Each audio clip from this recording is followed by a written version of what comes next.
In this video, you'll see how a simple girl was accidentally called instead of a saint, but instead of saving the world, she decided to conquer everyone with her cooking. What started with an ordinary dinner will turn into a real chaos of palace intrigues, jealousy and love. The knights are losing their minds from her dishes, the prince can't look away, and the envious are making insidious plans. Watch to the end, the finale will change everything you thought about this story. Alfred eagerly tastes the soup and is transfixed by its incredible flavor. Meanwhile, Letitia joyfully serves the dish, announcing that the meal is ready and they can begin. Maria soon notices that everyone is already eating, and is surprised, as she hadn't expected so many people. She then asks Alfredo what he prefers, a creamy stew or a clear broth, to which he happily agrees to accept either portion. Meanwhile, Rina anxiously wonders if there's enough food for everyone as she hurries to work in the vast kitchen of the imperial palace of the Veltar Empire. She realizes that she now lives and cooks in this strange other world. A few days earlier, 3 young men were chatting near the schoolyard. One was dubiously asking if the girl had gained weight, another was denying it, and the third was arguing about rumors that she had been a beauty in elementary school. At that moment, the girl herself heard herself being called a pig. Then the short-haired girl stood alone on the roof and silently looked into the distance, admitting to herself that she had returned again to this place where it all once began. Sometime later, Rina sat in a car, where 2 passengers congratulated her on entering high school. She smiled and thanked her brother, who joined in the congratulations, feeling a slight thrill at the new chapter in her life. Later, sitting in a chair with her head bowed, she heard a voiceover recounting the tragedy. Her classmates had fallen off a bridge into the water during their entrance celebration. She was the only survivor. The girl with short hair whispered uncertainly, trying to figure out if she had tried hard enough back then, and anxiously asked if she could now go to where it all happened. Then Rina fell to the floor, overcome with ecstasy, realizing the summoning had succeeded. A soft stream of light surrounded her, and she felt a warmth, as if fate itself were touching her at that moment. Meanwhile, the hooded figure lying nearby wondered if they were alive, if they had been saved again, but then doubtfully decided that perhaps she was dead after all, touching her own face.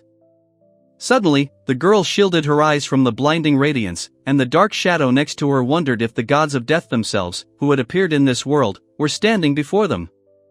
Then one of the onlookers realized with surprise that the one kneeling before them was the saint herself. The thought seemed impossible, but everything pointed in that direction. She, amazed, barely realizing what was happening, wondered what was sacred in all this, if she was an ordinary girl, and why they mistook her for someone else. Lucas retorted sharply, declaring that a fat woman couldn't be a saint, as such ignorance was unforgivable. A shorter youth standing behind him watched the argument with incomprehension. Then the girl flared up, demanding an explanation. After all, she'd asked to summon a saint, not a pig. Someone nearby grabbed the stunned boy by the collar and told him to shut up, so as not to make the situation worse. Afterwards, she demanded to know in confusion what was happening, and soon learned the truth. The world was shrouded in a miasma from which monsters were born, and only a saint or a hero could save it, but neither had appeared yet. I would be very happy if you subscribed to the channel, liked and wrote a comment, rating this manga on a scale from 1 to 10. Your opinion is very important to me. This will help me better understand what my audience is interested in, because you are really important to me. Lucas admitted he'd tried to summon the saint by force, but Rina, her voice trembling, asked if they'd made a mistake. Alfred confirmed that they had, to which the girl flared up, outraged at being called a pig. Suddenly, Lucas went blind after noticing a flash of light, and Letitia, remaining calm, thought that if this was all a dream, then she would like to wake up as soon as possible, feeling as if someone had come for her. Meanwhile, the short-haired girl lay motionless, dreaming of only one thing, to see everyone one more time before finally falling asleep. Soon, she slowly opened her eyes, unsure of where she was. She wondered if she'd lost consciousness and someone had transported her here. The room resembled a princess's chambers, which only added to her confusion. Letitia, waking up, realizes she's not dreaming. She's staring at a bowl of fruit next to her and, distracted, accidentally cuts her hand with a knife while sitting on her bed. Then the girl notices the blood and realizes this isn't a dream.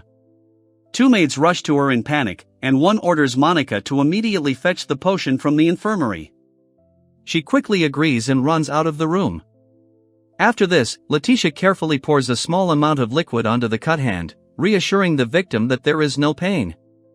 She then asks if the wound will heal, and upon receiving assurance, orders the area to be cleaned while the hand is gently washed.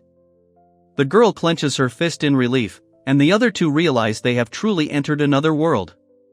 They begin a conversation about magical cleansing and the properties of healing potions. At this point, a man with long hair introduces himself as Shuzul Grain of the Veltar Empire. He calmly explains that during the ritual, not only the soul but also the body was harmed, so caution was required. Rina realizes that the man standing before her is the Imperial Prince. She is inwardly struck not only by his appearance, but also by his manners, speech, and the special atmosphere emanating from him. Alfred soon arrives, and Letizia reminds Aegidilos that he should apologize properly. The young man sheepishly admits his mistake and sincerely apologizes for the trouble his younger brother has caused. Alfred also apologizes, but hesitantly. Letitia irritably doubts his sincerity, and Celeste, watching from the sidelines, is struck by the harsh tone of the conversation. Then Alfred abruptly interrupts Aegidilos, condemning his actions. He defends himself by saying he was acting for the country. Meanwhile, Maria watches silently, and someone whispers that Aegidilos is a ruthless brother. A fair-haired man scolds a girl for recklessly using dangerous summoning magic. She tries to explain her intentions but stumbles, while the short-haired woman watches in disbelief. After this, Celeste turns to Alfred and accuses him of kidnapping, despite the fact that he only wanted to summon the saint to save the country. Alfred is speechless, unsure of what to say. A moment later, Celeste sincerely apologizes for what happened and promises that everyone involved in the incident will receive the punishment they deserve after the investigation. Then Shuzul warns the others, saying that this is a man they shouldn't anger. The girl feels a chill run down her spine and silently acknowledges the truth of his words. The next morning, she notices that her clothes look simple, yet surprisingly comfortable for movement. Behind her, two maids watch with relief and share quiet thoughts about the new day. Rina anxiously recalls how boldly she acted yesterday, realizing that she now lives in a world where even sleep feels different. One of the maids asks with a smile if her new clothes suit her. Maria shyly approaches Lana, asking her to tell her more about the country, as there's much she still doesn't understand. Lana agrees, assuming Maria is genuinely interested in learning more. Then Maria begins to explain that the Valtarian Empire is one of the 7 great states. The emperor died last year, and now the eldest son rules the country, while the younger princes, Shuzul and Aegidilos, were met yesterday. Soon, Rina is surprised by the appearance of a maid with a breakfast tray. The two other maids, exchanging glances, are amazed that the emperor himself is participating in the suppression of monsters and taking care of the little things of life. Maria looks with interest at the modest dishes on the table and wonders why the food is so simple, especially in the royal palace, where she expected luxury. Afterwards, she apologizes sincerely, explaining that staying in the imperial palace doesn't guarantee sumptuous meals. The two maids watch silently, and Maria reflects on the differences in cultures and tastes, gradually beginning to acclimate to her new world. She noted that complaining about food not specifically prepared for her would be impolite, as she was no saint. Afterwards, she thanked him for the treat, gracefully clasping her hands in acknowledgement. Maria thoughtfully tastes the soup and notices its simplicity. There's almost no flavor, just simmered vegetables and a slight herbal aroma. She then looks at the bread, guessing it's hardened from being exposed to the air for several days. The girl explains that the bread is stale and should be soaked in soup before eating, but her companion insists that she prefers crispy pieces and is worried that others will not understand her taste. Rina takes a deep breath and silently wishes herself luck, reminding herself that she's in another world. Then suddenly, a greeting is heard, addressed specifically to her. They ask her about her sleep, asking if she got a good night's rest. In response, the man, with a warm smile, says that her smile is dazzling, even at such an early hour. She thanks him for his kindness and admits she slept better than she expected. He happily notes that this is wonderful, although she adds that anxiety still prevented her from getting a deep sleep. Meanwhile, Lucas wonders why there's so much activity so early in the morning, and Alfred suggests that the food is simply spoiling his appetite. The narrator then notes that Prince Shusel looks dazzling, albeit a little pale and thin. Woltal soon appears, introduces himself as the Secretary of Magic, and greets Lady Rina. She shyly asks not to be called Lady, and he explains that they have arrived early to assess her abilities. The man explains that there are 7 main types of magic, including elements and sacred power. The girl confirms that she knows about magic, as it was the reason she appeared here. Rina reflects on her origins in a world without magic and expresses hope that she can help this country with her own strength.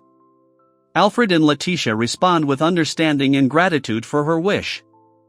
Lucas asks Rina to place her palm on the crystal, assuring her there will be no pain, just a gentle warmth. He offers to show her how to do it, as this is her first time, and she's worried about getting an electric shock. As the crystal sparkled, the girl looked around in delight, feeling like she was in a world resembling a futuristic game. A man with long hair explained that her stats and skills would now appear. Alfred asks Rina to place her right hand on the table to continue the procedure. She hesitantly complies, fearing that those present will be disappointed if they learn of her inability to use magic. Letitia confidently raises 2 fingers, demonstrating her determination. The description notes that she is full of health, albeit slightly plump, and her elements and the ability determination make her special. Maria reacts with confusion and irritation, orders them not to joke about other worlds and demands an explanation of who exactly they are trying to spare or justify here. Lucas categorically forbids anyone from recording or disseminating information about him, to which Alfred confirms that the situation is indeed unusual. Maria anxiously asks if they're talking about her. Then Letitia suddenly apologizes for her rudeness. The others freeze, stunned by her behavior, looking at her with a combination of surprise and wariness. One of the people present explains that possessing 4 elemental magic is a rare gift, and the skill detection makes it even more remarkable. He emphasizes how rare it is to find mages with more than 3 abilities. Rina is asked to say the word identify while looking at a small vial. She is told that the result depends on the observer. Most often, only the name and a brief description of the object are displayed. The girl tries to use the ability, but thoughtfully asks if it can be used on a human. Celeste then warns her, forbidding her to do so, and a description of the potion lights up next to it, revealing its healing properties. Rina learns that the magic she's observing is called definition, and Lucas explains that it can be applied to people as well, but warns that it could violate their personal boundaries. The girl cheerfully promises to be careful, but the prince sternly reminds her that seeing information beyond her skill level is dangerous. She admits, slightly embarrassed, that he seems a little intimidating. Then Rina realizes she can use magic in this game-like world. Even if she's not a saint, her existence now has meaning, though her inner turmoil still lingers. Later, she lies on her bed, reflecting on her many new experiences, as everything around her seems unfamiliar. She's particularly disappointed by the tasteless food, but when she picks up an apple, she's surprised at how real it is. The girl enthusiastically dreams of making soft bread using an apple instead of yeast. She hopefully imagines the aroma of freshly baked goods, clutching the fruit in her hands and beaming with enthusiasm. Rina then suggests checking the garden outside the window to see if there are other fruits growing there. She decides to go out and identify them with magic, anticipating an interesting discovery. Feeling a sudden sense of confidence, she thinks she can now live in this world. Her adventure in the other world is just beginning, and 2 serious figures watch silently behind her. Meanwhile, Lana brings tea, and Rina thanks her with genuine joy. She realizes she's gradually getting used to her new life and is even beginning to appreciate Lana's delicious black tea, despite the simple food. Afterwards, they walk through the halls of the palace, and one of the companions explains the 7 types of magic accessible only to saints. The other girl reflects on how much she's learned about magic that day. Lucas explains the mage rank system. Mastery of 1 element makes a mage, 2 or 3 makes an archmage, and 4 or more makes a great archmage. He concludes that Rina already qualifies for the latter title. Rina quickly denies any wrongdoing, but the man apologizes, claiming responsibility as the Secretary of Magic. The girl, meanwhile, notes that the people of this country seem surprisingly kind. Suddenly, Maria interrupts everyone, demanding attention. Letizia is perplexed by the noise, and the narrator ironically remarks that it's time to meet the foolish prince and his retinue. A maid asks worriedly about the noise, and another, nervously, announces that His Majesty Felix has returned to the palace. This news stuns the first girl. Rina hurriedly tells the young man to put down his tea and change his clothes, as the emperor has arrived. He immediately perks up upon hearing of the monarch's return.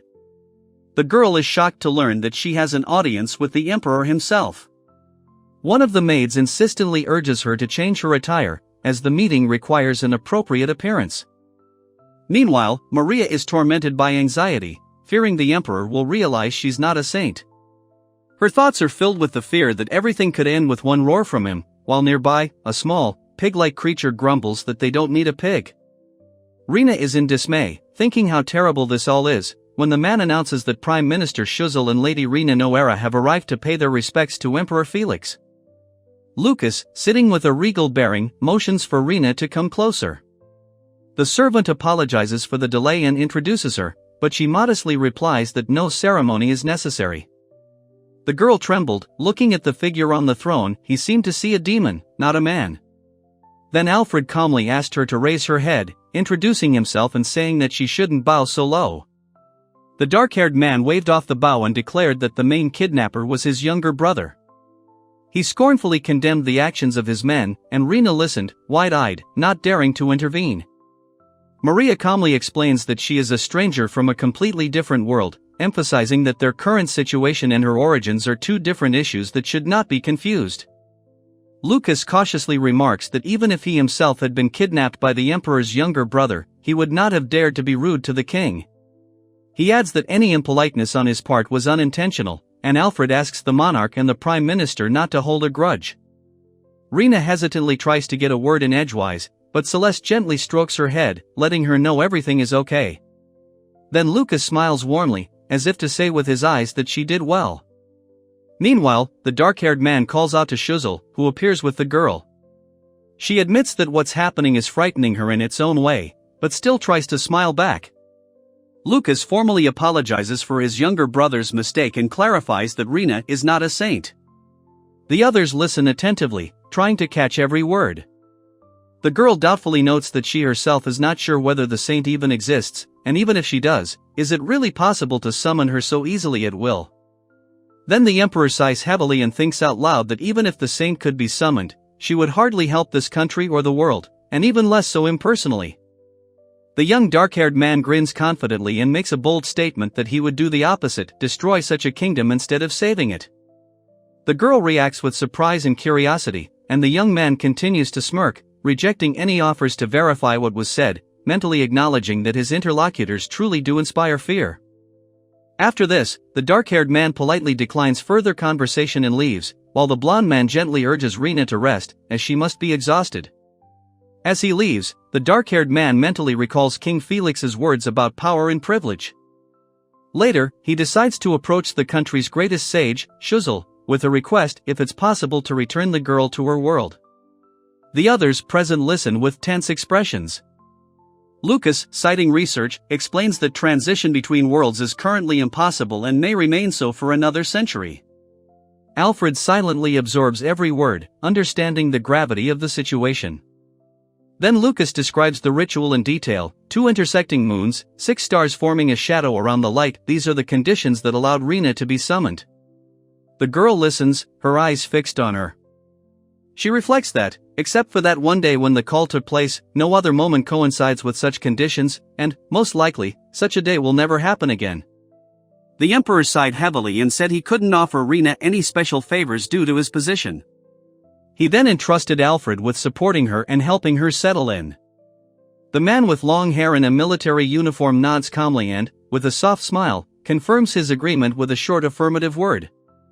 A few days later, Maria notices that Rina has become noticeably slimmer and comments on this, noting that the girl is clearly losing weight. Maria asks her friend not to remain silent if she is having a hard time, to which she replies that she simply started running in the mornings to keep herself busy without her phone and other distractions. Soon, Maria awkwardly apologizes for her excessive sweetness, and Letitia playfully tells her to stop being so polite. She shyly promises to try, and someone remarks on how serious Lena has become. Finally, Maria quietly tells Rina that the prince is in an underground prison. Rina is surprised and asks if it's because of him that Lana looks so upset. Alfred notices that someone has noticeably lost weight, causing her to react in surprise, feeling irritated by the mercilessness of the definition magic, because even now the result stubbornly calls her plump. Rina, gathering her courage, asks the prince where the underground prison is. He calmly asks if he's talking about Igedalos and clarifies why she cares. The girl explains that punishment is important, but mere confinement won't change a person. Afterward, she admits she's worried that something bad might have happened because of her. Lucas, frowning, replies that he understands her feelings. At that moment, someone behind him cries out for his older brother, and the heavy door slams open. Meanwhile, the girl asks with annoyance how overweight she used to be if magic still considers her fat. In response, the young man irritably slaps her on the head, grumbling that weight loss isn't the right topic to start the conversation with. Alfred orders Igedalos to be quiet, and she, stunned and close to tears, struggles to find the words. Someone nearby thinks his actions were unforgivable, but remains silent. Then Rina, inspired, tries to guess the name, and Alfred gently corrects her, pronouncing the correct one Igedalos. Lucas, standing behind her, smiles at her sincere effort. Rina apologizes from behind bars, and Alfred sternly calls Igedalos by name. Maria, confused, asks if he's okay, admitting she's having trouble understanding what's happening. The girl asks if they can be released, and the captain agrees, provided they don't cause any problems. He adds that they should instead think about how to get the prisoner home. Then the pink-haired girl clarifies what exactly the question is. Alfred, with slight irritation, asks where their means of subsistence come from, and the girl confidently declares that it should be deducted from their salaries, which leaves the men genuinely amazed. Alfred is impressed by her determination, while Lucas calmly agrees to support her idea and asks how things are going with the others. After a brief discussion, the group joyfully announces that everything is decided.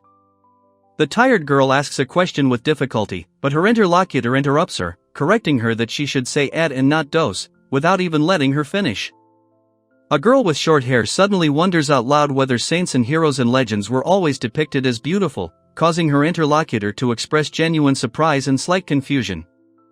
Alfred asks with a grin if she was looking for a bride rather than a saint, to which she indignantly replies that she took everything seriously, since she had already been called fat and unworthy of the title of saint. She angrily declares that he should have agreed without hesitation and asks why a saint must necessarily be a woman. She wonders if there are male equivalents, or at least magic for men, in this world of male fantasy. Rina sarcastically describes the hero, a hairy, sweaty brute with a huge axe, and expresses outrage at the absurdity of this image. Others react differently, some laugh, others snort, finding it absurd to imagine such a man as a protector. The argument soon escalates into a loud exchange of words. Everyone is arguing about the stupidity of summoning strangers. Rina, on the other hand, is praised for her resilience, while the two in the corner sigh wearily, watching the chaos. The girl winces, touching her throat, thinking it hurts. A hoarse sound escapes her lips, as if breathing is difficult. Lucas wonders where Alfred disappeared to so early, while Alfred himself wonders if yesterday's reprimand was too harsh. Meanwhile, Maria wonders how different this world is from her own. Finally, Alfred awkwardly apologizes for a multitude of things at once, but Rina looks at him in confusion, not understanding what he is talking about, as he stutters to find the right words. Rina is surprised that everyone is having breakfast together when the maid announces that her food is ready. Meanwhile, another girl playfully accuses someone of being insincere, teasingly smiling. Maria shows Monica a magical bag that uses spatial magic. She explains that it can hold anything, and Monica is amazed to realize that there's a fourth-dimensional pocket inside. They exchange glances, and the girl asks if Ed has a similar bag. Upon hearing an affirmative answer, she eagerly demands one for herself, though he points out she has nothing to put in it yet. Alfred then offers to give her a larger storage space if he gets his older brother's permission. Letitia adds that her brother uses the space mainly for trade import and export, which causes Rina's eyes to widen in amazement. Soon, the girl curiously asks if a person can fit inside such a bag. One character is speechless, while the other smirks and remarks that this is a typical question for a criminal. The girl anxiously asks if Ed was the one who went in there first. He sheepishly admits that his brother did, explaining how he ended up locked in the mirrored room but was later rescued by the demon lord himself. Rina cheerfully advises caution, and the young man nervously takes a sip of tea, thinking he didn't really need to say that out loud. After a short pause, both politely thank him for the food. When the meal is over, Rina suggests they go for a walk, as she's full and wants to get some exercise. Alfred replies that he's busy, and she wonders why he's following her if he has no free time. The girl notes to herself that he is simply making sure that she is not left alone, and she understands that despite his strictness, he is a kind and caring person. Then she decides to tease him a little, for her own reasons. It became a way of testing how sincere his interest in her is. The girl asks Ed if he's eating normally and if he likes stale bread. He exclaims in surprise, wondering if she's really his mother now, not understanding the point of such questions. Rina admits she doesn't like hard bread, and after a short pause, explains she wants to bake soft bread. Lucas, surprised, asks what that has to do with their conversation. At that moment, Lana enters, and Letitia asks her to bring apples, a jar, and a knife. Alfred warns Rina not to break the jar, but she quickly assures her that she didn't mean to. Maria hesitantly asks if yeast makes bread soft. Letitia explains that you need to chop the apples, add water, and wait, demonstrating the process and suggesting she watch closely. Rina insists the bread will soften anyway, denying any trickery. Maria, frowning, asks what she plans to do next, but Rina simply replies that that's all it takes. Maria doubts the outcome, but Letitia calmly says everything will only become clear in 4 or 5 days, as good things require patience. Lucas listens with disbelief, not believing in success. Rina asks Lana to borrow the kitchen, and she agrees. She happily drags Alfred along with her, who, confused, asks what this is all about, while Lucas confidently declares he'll take charge. The cheerful girl confidently says she'll cook a delicious meal for Ed and asks him not to worry. Her sincerity makes everyone smile. Meanwhile, Maria admires the collection of objects in the royal palace, noting how impressive everything looks, from ancient vases to magical artifacts. Letizia examines the produce, noticing a large supply root vegetables, chicken, dairy products, and spices. Maria asks curiously if she can make something tasty out of all this. Maria hesitantly asks if she can really use such a wonderful kitchen, and Alfred replies that no one would object. He adds that, as the chef of the imperial palace, he has a genuine interest in foreign cuisine and is happy to observe. Rina doubts Letitia can cook, and she admits with a smile that she's not a professional, but she loves tinkering with food. Alfred explains that the dish in question doesn't come from another country, but from another world. The 3 soldiers react with fear, criticizing the girl for addressing Prince Egedelos too freely. However, she persistently corrects them, demanding they pronounce his name correctly, creating an awkward, intense atmosphere. Rina asks if they plan to use the chicken bones. Upon learning that they're simply scraps, Alfred is shocked. Why would they throw away something that could be turned into a useful ingredient? Maria is surprised to hear the word dashi, and Letitia explains that that's where they should start. She notes that many things in this world are convenient, but equally inconvenient, while Rina curiously asks how their stove works. Letitia explains in detail that she plans to boil the bones to remove any remaining blood and odor. Maria offers to help, and Alfred quietly thanks her, standing nearby with an approving look. The girl cheerfully explains the pre-boiling process, and the guy with the bowl in his hands asks in surprise whether she really intends to boil the bones. Letitia continues describing the process, saying that after boiling, the bones should be placed in a colander and the water drained. Others are perplexed as to why they would throw away the broth if it was just made. Maria asks curiously what the word foam means, and one of the boys, smiling, says it's reminiscent of children's questions, where curiosity knows no bounds. The maid looks on with mild bewilderment. Rina approaches the young man, asking his name, but when he doesn't answer, she decides not to press the issue. He then introduces himself, Lutz Clark, Lana's younger brother. A maid stands silently behind him. Lana excitedly asks if Rina has a brother, and she confirms. At this point, the cook asks what to do next and asks Rina to wash the dishes. Letizia clarifies what to do after cleaning the bones, and Alfredo explains that they need to be simmered for a long time to create a consommé. A pot simmers on the stove, emitting fragrant steam. Maria asks in amazement what Alfred is doing, and Letitia suggests adding vegetables and some white wine, explaining that they don't have sake, but wine will do as a substitute. Rina insists she's making chicken consommé, despite Alfredo's irritation. She calmly describes the process and admits that ideally she would use dashi granules or cubes. Maria explains that instead of bones, you can boil a whole chicken, creating a rich broth called paiton. The others listen with interest and a hint of admiration. Rina asks if the stove will take up the entire cooking time, and the cook replies that he can keep an eye on the pot himself. He just asks that she skim off the foam occasionally and not to worry. Alfred calmly notices Letitia's lateness, holding a cup of tea. She sits down, thinking about how nice it would be to relax in the library, but then freezes with a surprised expression. Alfred continues to calmly drink his tea when Maria, carrying a tray, asks if he's free. He replies negatively, then wonders where a table and chair suddenly appeared when they weren't there a moment ago. Lucas seriously asks if she really wants to mess around with the garbage, reminding her that since she promised to feed him something tasty, he is obliged to follow through with the result. Rina jokingly warns the prince that such words could land him in jail. Lucas frowns, while Letizia happily examines the finished dish, noting that it looks surprisingly appetizing. Two maids curiously ask the girl in the center if Rina prepared this dish herself. She nods and explains that Rina simmered the chicken bones for a long time to achieve such a rich flavor. Letitia suspiciously asks if they're skipping work, but Alfred firmly denies it.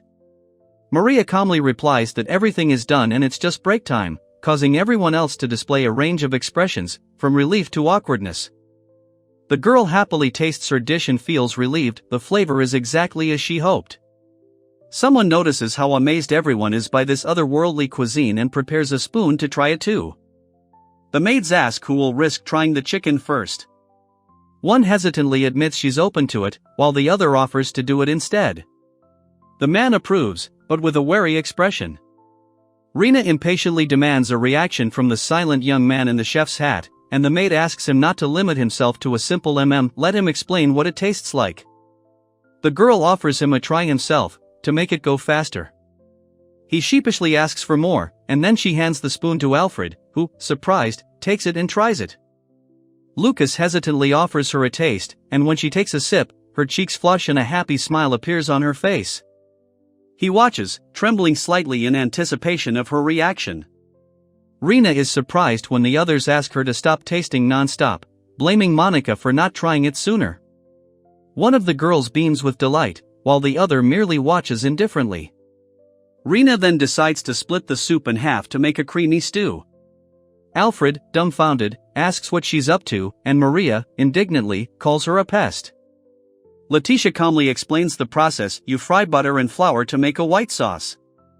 Another girl admits she doesn't like milk soups, but adds that this dish isn't for Monica. A girl with soft pink hair gently encourages Monica to add more milk, noticing that she's forcing herself to eat. Monica, her eyes watering, obediently does so. Two bowls appear on the table, one with a creamy stew, the other with a clear soup. Above them, a neat sign with their names adorns the table, as if in a fine restaurant. The girl asks if everything is ready, and confidently answers yes. The others watch with anticipation. Someone asks which option Ed will choose, and receives a joyful confirmation. Rina shyly hands the spoonful of food to Alfred, who, after tasting it, smiles with pleasure. She happily assures him that the dish is indeed delicious. One of the men cheerfully asks Ed which dish he liked best, and, hearing his answer, decides to serve that one. At that moment, the girl calls Rina over to look at something, and she approaches curiously. Maria enthusiastically praises the food, and Alfred agrees with a smile. In the distance, the other diners also express their amazement, remarking on how exquisite the taste is. Rina happily shares her impressions, while someone playfully pats her on the back. Letizia wonders why Monica chose the creamy stew, as she seemed to dislike dairy dishes, though now she enjoys them. Rina admits her recipe isn't original. The two court chefs agree that their soup is like lukewarm water compared to this one. Letizia quietly understands why Rina had seemed a little reserved before. The girl says she was less impressed by the magic than by the cuisine, and the man explains, this world developed magic, while the other developed cooking. Someone adds that perhaps it's just a cultural difference. Rina hurriedly approaches, and another girl asks her to take care of those present. The young man nods hesitantly, adding that he can study and ask for help if needed. The girl enthusiastically asks everyone to look up and promises to teach them everything she knows. The two listeners look at her with gratitude and slight surprise, not expecting such generosity. Rina turns to Ed, asking his opinion. He shyly asks for more to share with his respected older brothers, which genuinely surprises her. Alfred notes to himself that, despite his rudeness, the young man genuinely cares for his brothers.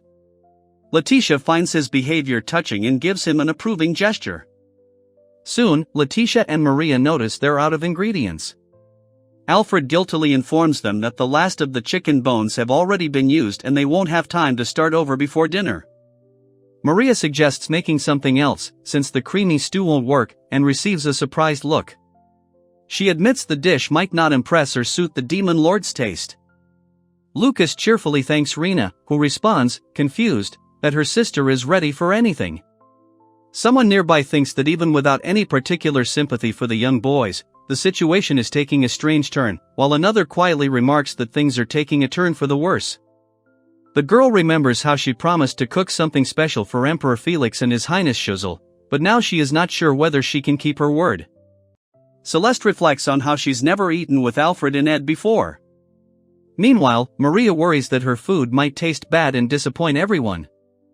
Alfred thoughtfully lists what his brothers love, and the girl behind him nods attentively and takes notes, trying not to miss anything. The girl with the high ponytail clarifies that her older brother prefers meat to fish and can't stand sweets. The dark-haired boy listens seriously, while the other asks with a grin if he has any objections. Maria is shocked to learn that the young man doesn't eat at all. She asks if she heard him right, and Letizia explains that His Highness Schuzel simply has no interest in food, despite understanding the need to eat to sustain life. The girl jokingly wonders if the potions are the reason she gained weight, while someone nearby explains that her older brother is convinced that elixirs replace food and maintain health. One of the listeners quietly mutters that this is nonsense. Rina wonders if this man has ever enjoyed food.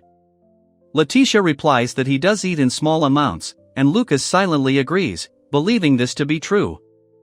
Maria asks if His Highness likes sweets.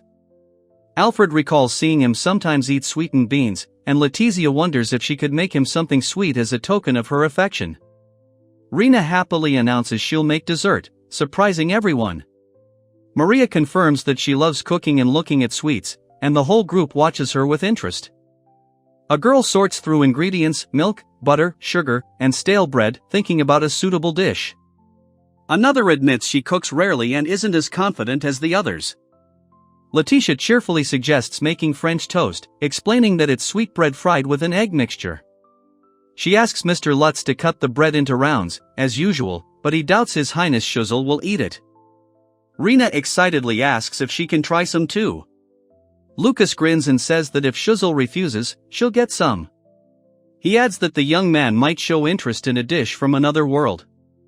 Rina cracks the eggs into a bowl, and Maria vigorously stirs them.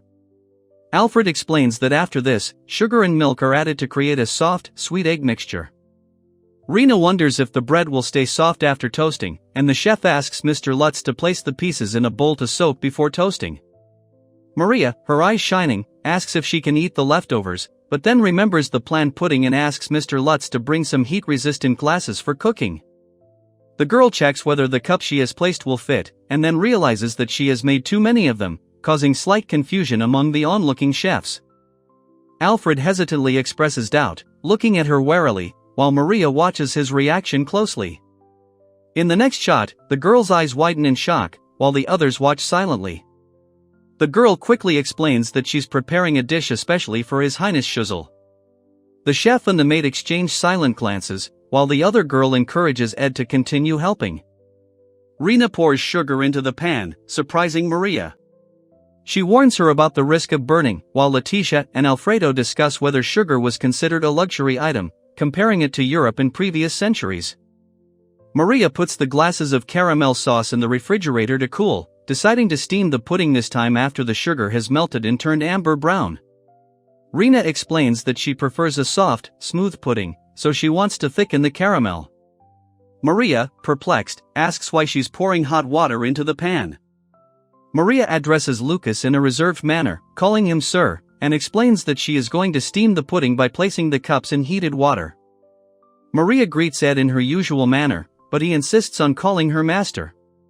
She asks him to be less formal, while nearby, Letitia and Alfredo watch with smiles, noting their warm connection. Rina excitedly asks if ice magic exists and if it can be used. When Lucas confirms, she happily asks him to make small ice chips and add them to the process.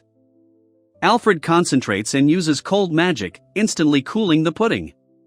The girl thanks him and asks if magic isn't just a convenient household tool.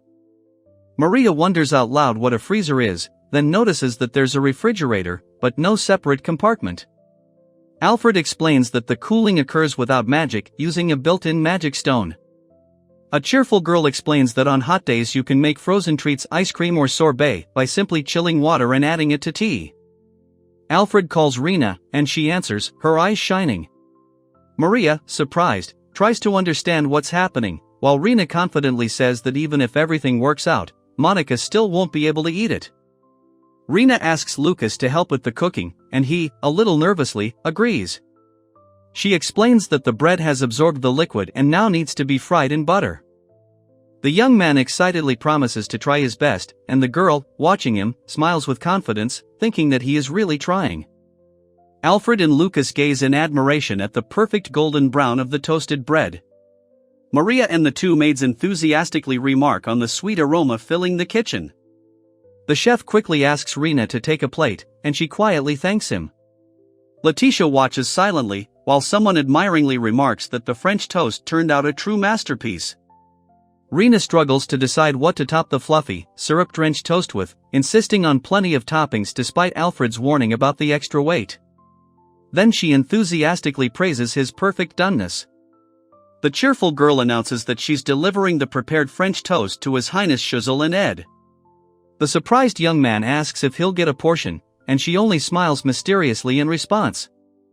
Rina asks if there's any bread left, but an argument breaks out nearby. The girl angrily declares that calling someone rotten was unnecessary.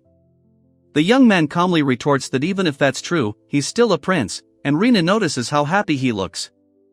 The girl in the center blinks in shock as the boy and the maid almost in unison shout out that they want a piece too, impatiently reaching for her. An argument erupts in the crowded bakery. One girl demands the last piece of bread, and a man sarcastically asks if His Highnesses Shuzel and Egedelos have become girls. In response, she confidently declares that it is the women who deserve the sweets. In the next shot, the maid angrily demands that she repeat what she said, and two chefs are locked in a fight in the middle of the kitchen, arguing over dessert. One of them shouts that a real commotion is inevitable. The head chef bursts into the room, demanding an explanation. Two girls argue over which of them should calm the others down, while those around them watch the scene anxiously, unsure of what to expect. Alfred exclaims admiringly that the food is simply magnificent and is perplexed by how they managed to achieve such a taste. The cook, breathing heavily, asks to be taught the recipe, hastily adding that he is not at all angry. The chef notices the kitchen is incredibly noisy, even though everyone seems to be busy. He reminds everyone that His Majesty's dinner is coming soon and asks if the dishes are ready. Alfred demands an explanation in a stern tone, causing the staff to freeze instantly. Maria, trying to remain calm, silently wonders who this man is that makes everyone fear his gaze. Alfred greets the assembled company with an impassive expression, despite the fact that it's already evening. One of the servants sighs wearily, noticing that his expression is unreadable. Lucas abruptly asks if anyone has worms in their heads, startling Maria. She whispers that it sounds creepy, and a third person present watches the scene in amazement. Alfred calmly explains that Ed is a girl from another world. Rina adds that she was cooking for her older brother, Shuz, who doesn't eat at all, and Letitia listens, unsure what to make of it. Rina turns resolutely to Alfred, who calmly looks at her. Letitia stands nearby with a tray, anxiously asking what's going on. Rina introduces herself as a guest from another world and explains that she prepared pudding and French toast especially for His Highness Shuzel, since he, according to rumors, hardly touches food. A serious-looking man asks who she is, and a blonde girl thanks Ed for his support. Another one watches everything with noticeable anxiety. Lutz calmly introduces himself, explaining that he is the head butler and is responsible for the Emperor's meals. He corrects Eibel about his last name, and the others in the kitchen exchange glances, trying not to interfere. Letizia hurriedly asks Alfred to wait when he begins asking about the preparations. Maria looks at them in confusion, feeling a growing sense of unease. Maria awkwardly explains that the pudding dessert is for His Highness Schuzel. She's plagued by the feeling that being overprotective might irritate him and make him look down on her. Maria enthusiastically serves Alfred the drink, insisting he try it. He calmly replies that he will if she really wants it. Rena and Alfred watch in surprise as Lucas raises his spoon to his mouth. His face remains impassive, but his eyes reveal a focused interest. Alfred silently places something into his spatial storage. The group around him freezes, watching with curiosity and slight bewilderment, unsure of what he's up to. A nervous woman timidly asks the man if he liked the dish, and the maid explains that he prefers to savor the taste alone and is in no hurry. Nearby, another woman listens attentively, observing their conversation. Maria joyfully thanks Alfred for this tremendous success, but he calmly remarks that it's simply because His Majesty is already waiting.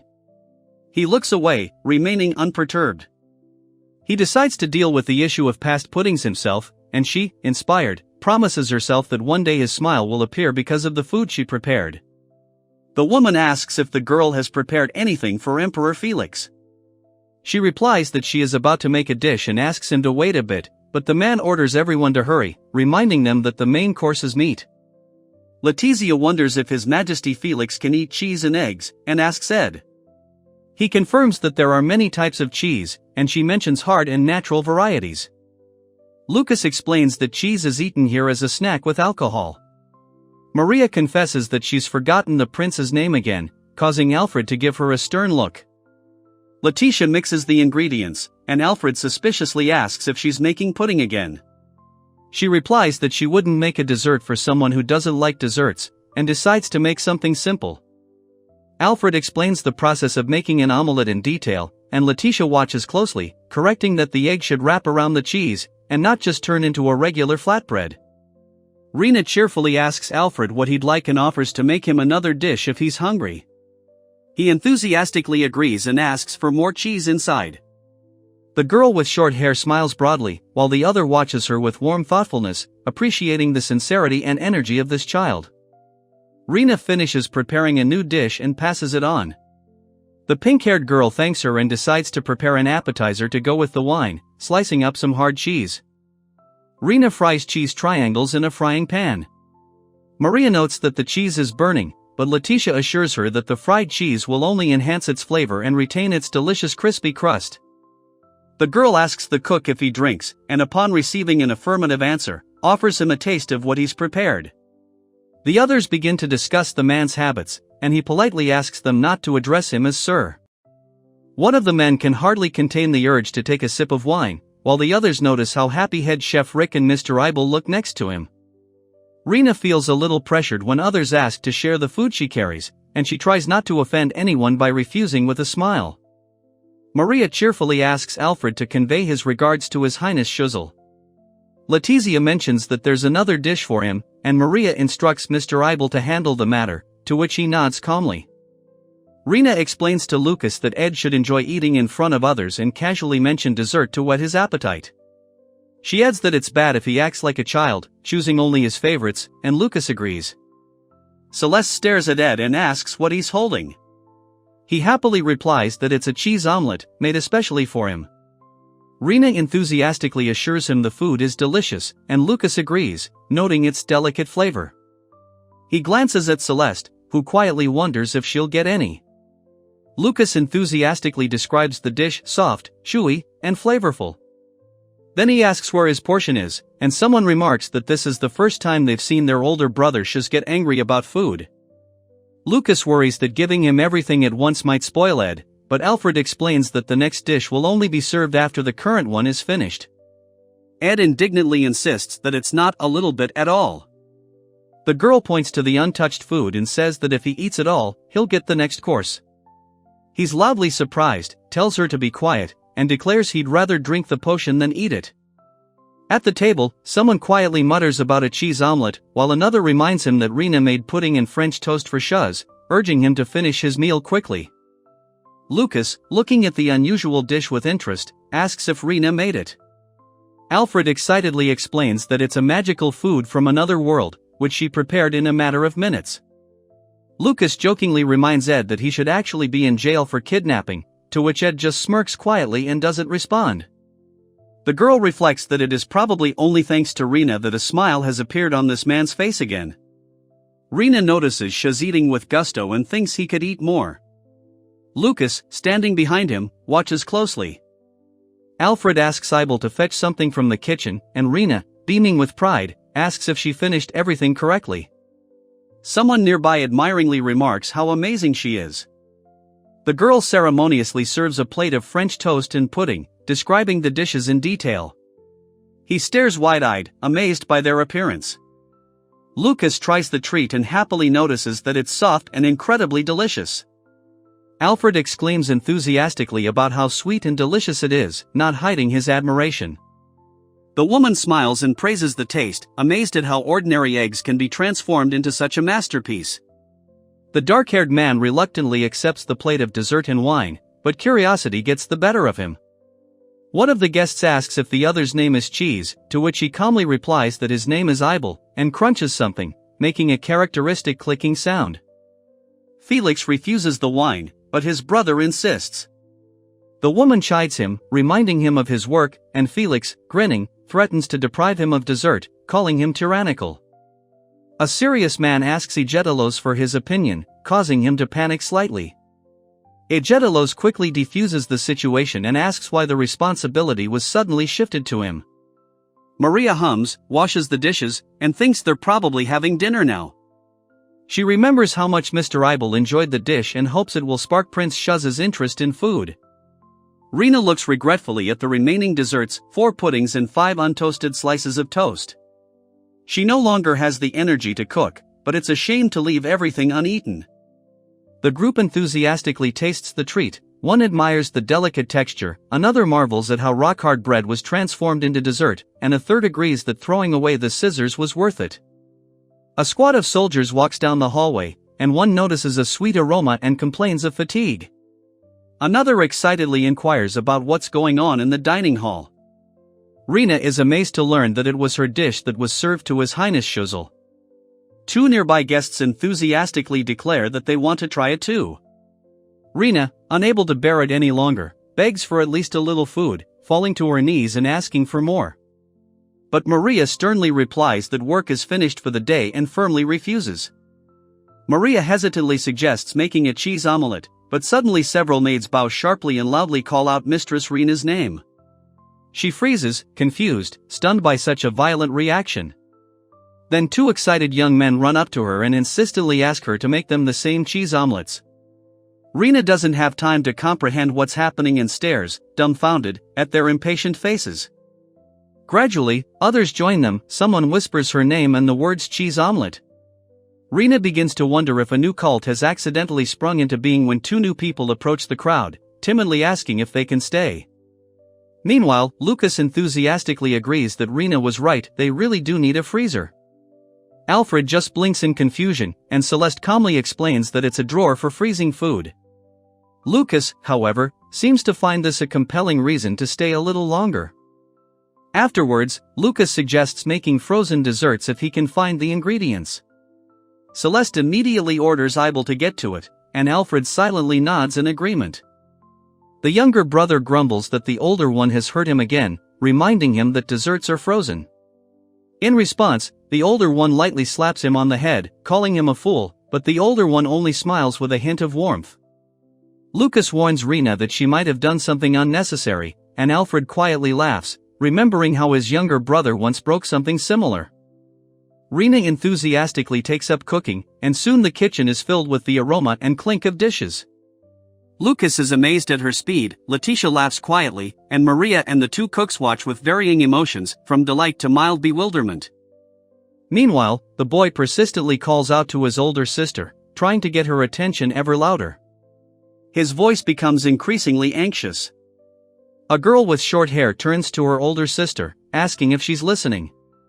They sit next to each other in the backseat of a car, both in school uniforms, tired but calm. The girl quietly apologizes, saying she might have dozed off, and the bespectacled man advises the boy not to disturb his sister, as she's tired after playing on the beach that morning. The passenger sitting next to him smiles, listening to the conversation. A girl with a flower-shaped hair clip smiles softly when a boy next to her asks if she can make omuras when they get home. The girls excitedly point to a passing convertible, suggesting they rent one next time. The bespectacled man agrees, saying it would be wonderful to take a drive along the seaside on their next vacation. Suddenly, the scene changes. The girl is drowning underwater, feeling pain and despair. Her body sinks deeper and deeper, and silvery bubbles rise around her as she frantically searches for a way to the surface. Then she wakes abruptly to the sound of birds singing in the morning and wipes away her tears, realizing she hasn't experienced this nightmare in a long time. The memory leaves a bitterness and a slight sense of relief in her chest. The girl reflects on how she's adjusted to life in the new world. She feels the care of Lana, Monica, Anna, and Mr. Rick, preparing for the new day after a gentle peck on the cheek brings her back to reality. After her run, she raises her arms and takes a deep breath, enjoying the fresh morning air and the abundance of greenery around her. At that moment, she feels her strength returning. Then she frowns slightly, dissatisfied with the results, but admits the new device is still fun to use. Her status shows excellent health, although the chubby mark remains. The narrative then describes a new method of using magic that requires less power. It can now create brief bursts that reveal only partial information, making the process safer. The girl kneels by the bushes, examining the bright red berries and remembering they're cuckoo berries. She decides to pick some. The fruits look ripe, though she realizes her bag is limited. Rena, with a playful smile, remarks that the room is technically considered a girl's room, to which Alfred, perplexed, asks what she means. She's amused by his seriousness and continues the conversation, finding the proceedings quite amusing. Rena then loudly accuses Alfred of smelling foul and sarcastically questions his hygiene. He's taken aback, but Maria quickly reassures him, saying Rena is just teasing him and that if the smell were real, he wouldn't have been allowed in. The fair-haired young man smiles softly and says that everything is fine, and the man standing next to him sniffs and remarks that he clearly thinks too much of himself, causing a curious reaction from those listening. Rena beams with joy and admits that Ed's presence lifts her spirits and makes the day warmer. She cheerfully adds that she's convinced he's actually a nice guy, despite his irritating first impression. He grumbles at her to stop, and the maids agree with a smile that he does have plenty to talk about. After this, Rena sternly reminds that no one should dare to establish a religion here without permission, emphasizing the importance of maintaining order and hierarchy. Maria asks in surprise what found means, and Lucas, smiling, remembers that he heard conversations about someone's new faith in the cafeteria yesterday. Rena laughs happily, saying nothing of the sort happened, everyone was just having fun. Another girl quietly rejoices that Lana liked it, and the maid politely asks permission to serve the pudding in the dining room. Then someone reminds Rena to drink her tea while it's hot, and then asks another question. The prince, watching from the sidelines, comments on how quickly the mood around them changes. Maria shows a handful of cuckoo berries and explains that she picked them in the yard, which arouses surprise and curiosity in the others. She adds that she decided not to waste them, as the fruit is already ripe. However, Alfred sharply objects, claiming they are too sour to eat, and Letitia admits that she doesn't like sour flavors.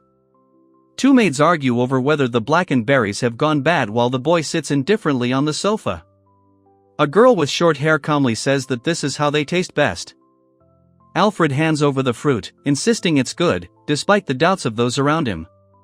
The girls watch as one of them takes a bite, then reacts with surprise to the taste. The pink-haired girl happily declares that the berries are sweet, and the brunette and the girl with two ponytails agree that the taste is pleasant and not at all sour. Then they discuss the rarity of food-related magic. The conversation gradually shifts to debates about the ripeness of fruit and its edibility, while one of the girls holds a bunch of grapes. Rena confidently insists on her choice, and Maria cautiously notes that some still prefer the sour taste. The others listen attentively to their argument without interfering. Alfred asks why she adds berries to black tea, and Rina explains that she makes a fruity drink out of it. She notes that the tartness pairs perfectly with sweet cakes and ice cream. Rina inhales the aroma of the cucumberry with pleasure and savors the soft taste of the tea. Lucas notes that the tea is traditionally brewed with the fruit in a teapot, but agrees that her method is much more convenient. Maria asks what jam is, and Letitia explains that it's berries cooked with sugar. She adds that tea with jam becomes sweeter and more aromatic, and Alfredo asks dubiously if it's actually delicious. Maria enthusiastically says she wants to try it, and someone explains that jam is not usually eaten on its own, since its taste depends on preferences and pairings with other dishes. The girl with short hair asks curiously if the jam needs too much sugar, and the maid listens silently with a slight smile, as if she already knew the answer. Maria hesitates to cook for His Highness Shuz, fearing she's already meddling too much in the kitchen. Then another woman explains that cooking with sugar requires almost a kilogram, which genuinely surprises Maria. Rina is amazed by what she hears, and Alfred calmly decides to cook something anyway, whether it's for Monica or for others. Lucas encourages him, saying that everyone is interested in trying new things.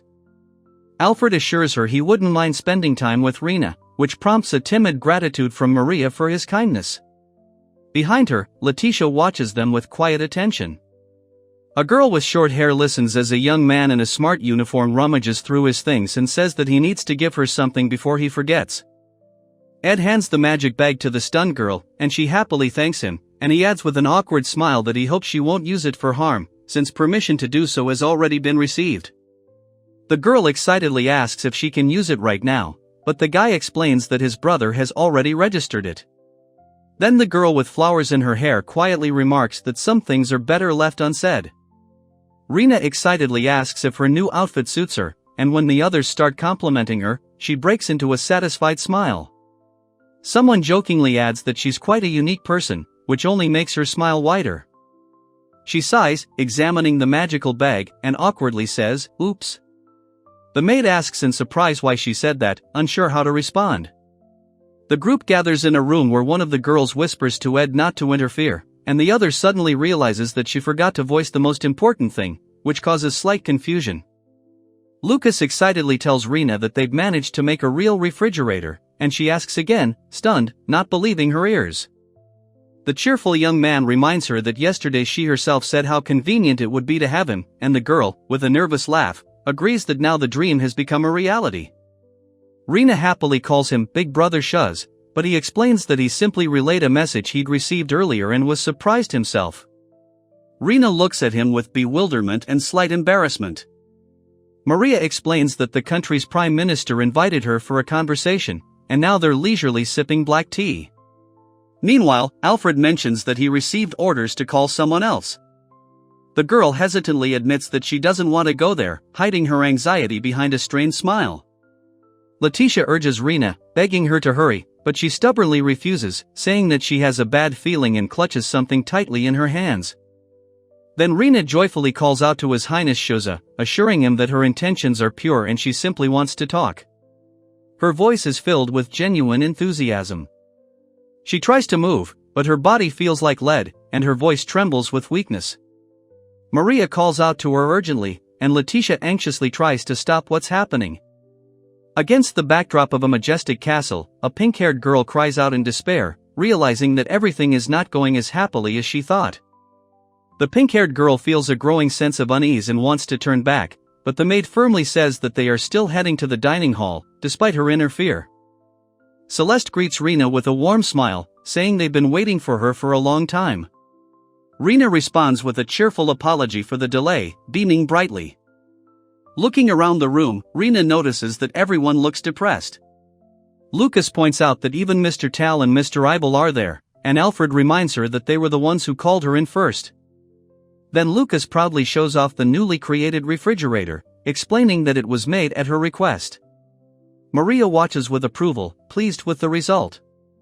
Rina clarifies the details, to which someone explains that her older brother, Shuz, is exactly that height. A third person notes that no one mentioned wanting a refrigerator, only that it would be useful. Hearing Ed mention ice cream, the excited girl asks if frozen desserts are now legal. Rina sighs in exasperation, and the others exchange glances, unsure how to react. Lucas calmly explains that even though the refrigerator is built, ice cream can't be made right away. Maria exclaims that it's impossible, because the result doesn't appear instantly. Maria soon perks up, saying that both princesses will probably be finished by dinner. Rina swallows nervously, realizing how much of a hassle this is. Alfred and the others discuss the time and effort required for the process, agreeing that an ice cream machine would make everything easier. Maria notices something and quietly utters "ah," while Lucas admiringly speaks of the practicality of the country Rina comes from. Rina, however, thinks that magic and artifacts are still more useful than such devices. Celeste asks what is needed, and Maria suggests using ice magic, clarifying that this will require a person capable of withstanding powerful pressure for at least half an hour. Alfred confidently promises to find someone with strong hands, and Maria listens silently, looking a little uncertain. The girl worriedly asks Ed what to do with Pandora's box. He calmly replies that it seems she accidentally opened the one belonging to her older brother, Xiao's. Lucas asks, puzzled, why Rina came so early, and she cheerfully replies that she brought someone with her, causing surprise among everyone present. Rina asks in confusion why the Emperor is interfering in all this, but the dark-haired man abruptly interrupts her, demanding her attention and causing her to instantly fall silent. Celeste smiles and orders someone with strong hands to be brought in, while Lucas angrily berates someone, calling them an idiot, and asks why they even chose the Emperor for such a task. Felix impatiently intervenes while the girl nervously tries to apologize and praise Pandora's power. Behind her, the young man stands silently, not interfering. Letitia explains that she's received a refrigerator for making ice cream, but the process takes time. Lucas adds that they need someone with ice magic and strong hands, recalling how the Prime Minister overheard their conversation. Rina loudly explains that it was for her personal desire that the strongest warrior in the country, His Highness Felix, was brought in. Shuzel is surprised by the rush, but after hearing her reasons, he merely watches silently. Then Rina points to the right place and reminds her that she needs to act quickly. Alfred playfully slaps Lucas, who then turns to Rina, asking what to do next. Letizia watches from the sidelines, thinking the royal couple looks like a comedy duo. Rina asks curiously what the sound was, then laughs when the girl next to her explains that it was caused by his magnificent disregard for the situation. Alfred turns to Rina, and she quickly apologizes, explaining that she called Ed by mistake. Lucas watches nearby, chuckling quietly, while the others continue their conversation. Rina apologizes for her disrespect to the Emperor, but someone notices that he doesn't look angry at all. She then sheepishly asks if he's trying to be a good girl now. Lucas, with a slight grin, says he's not pretending to be a good boy at all and asks if she sees him as an emperor. Rina retorts in a distracted and slightly brazen manner, much to everyone's surprise. The young man with dark hair laughs loudly, his smile is bright and sincere, his eyes close with merriment, and the atmosphere becomes light for a moment. The girl is stunned when a dark-haired man calls her a sly cat in sheep's clothing. The others react differently, some laugh, others look on with alarm. Afterwards, the group moves to the cafeteria, where a girl with short hair cheerfully announces she wants to start making ice cream. The crowd listens with interest, but not without doubt. She explains that they're getting in the cook's way, crowding the kitchen, and someone is surprised to hear them called a nuisance. Then the guy jokingly asks about sheepskin, bringing the conversation back to the topic. The girl explains that there is already milk, sugar, and eggs in the pot, and asks the two men to hold her with gloves to protect her from the cold, so as not to freeze her hands while stirring. Lucas enthusiastically asks Rina if she knows how to use ice magic. She nods in agreement, while Alfred, in the background, instructs her to cool gradually. The girl watches the woman closely, who smiles softly and proposes a new idea, revealing it with a magical glow. She also notes that she is rightfully considered the greatest sage in the country. Felix carefully stirs the mixture, while a girl nearby timidly asks for another ingredient. The narrator notes that for the perfect result, the ice cream must be frozen slowly. She looks slightly irritated, while he smiles smugly. Inwardly, she only curses briefly, keeping her emotions in check. Maria calls loudly to Alfred, asking him to heat about 10 centimeters of oil in a small saucepan. However, he doesn't respond, watching her closely, and she decides to change her approach. The girl angrily accuses the young man of allegedly intending to pour boiling oil on Fell's older brother. He indignantly denies it, and another participant in the argument scolds him for even thinking such a thing about the prince. Maria hurriedly apologizes, but Alfred calmly reassures her, warning her not to let it happen again. Afterward, he agrees to make salted carriage, learning that Ed loves chicken. Rena asks what to do next, but Lucas assures her it's not his fault, suggesting they leave Fell and Shuz to deal with it themselves. Letitia advises complaining directly to her brother. Rena asks what salted carriage is and worries that it might be too greasy. The chef explains that it's fried chicken with salt, and Rena thanks him for the clarification. The man asks if the crust is crispy and the meat juicy. The girl hesitates, and the two soldiers watch with surprised expressions. Maria asks if the dish is tasty, and the girl with short hair confidently answers that it is always wonderful, both children and adults love it, anticipating the meal with appetite. Maria then gently asks Ed to move a little further away so that the hot oil does not accidentally spill on him, carefully monitoring the frying process. Alfred asks curiously if she fries chicken in wheat flour, surprising Letitia. She's a little nervous, but confirms and tells her not to be alarmed when she starts using oil. Letitia holds out the food with chopsticks, and Alfred impatiently asks if it's ready. She explains that the dish needs to be fried twice, demonstrating how the oil sizzles and splashes, creating a delicious aroma. Someone explains that salt can be rubbed into the meat or added to the dough, but today it's sprinkled on at the end to preserve the chicken's natural flavor. After that, they declare the dish ready. Alfred asks Ed with a smile if it's delicious. Ed happily replies that the dish is simply incredible, crispy on the outside, soft and juicy on the inside. Alfred can't help but remark on how charming his delight looks. Lucas holds out the treat with a warm smile, and at that moment Letitia and Maria freeze in amazement, seeing a faint glow flare up around the dish. The girl hesitantly offers food to the quiet young man, who is surprised that his brothers seem to be competing to win him over with kindness. The others are amazed that he even showed any interest. Celeste tries a piece and, for the first time, sincerely praises the chicken's flavor. Letitia happily says she was planning to take the leftovers to His Majesty, after all, that's what she cooked it for. Maria cheerfully treats Mr. Eibel and Mr. Tal, and secretly makes a plan to use the Emperor's love of meat to persuade him to help with making ice cream. The girl timidly asks if she can taste the poison in the food, even though both princes have already eaten. One of them politely thanks her for her concern and for the dish she served. The young man formally reports to the king that the poison test is complete and serves him the food. Two nearby men enthusiastically remark on how delicious it turned out, joking that the younger brothers clearly had a hand in it. Lucas tries the dish Maria has served, and when she asks him for his opinion, he only grins slyly, asking when she will finally find her sheepskin.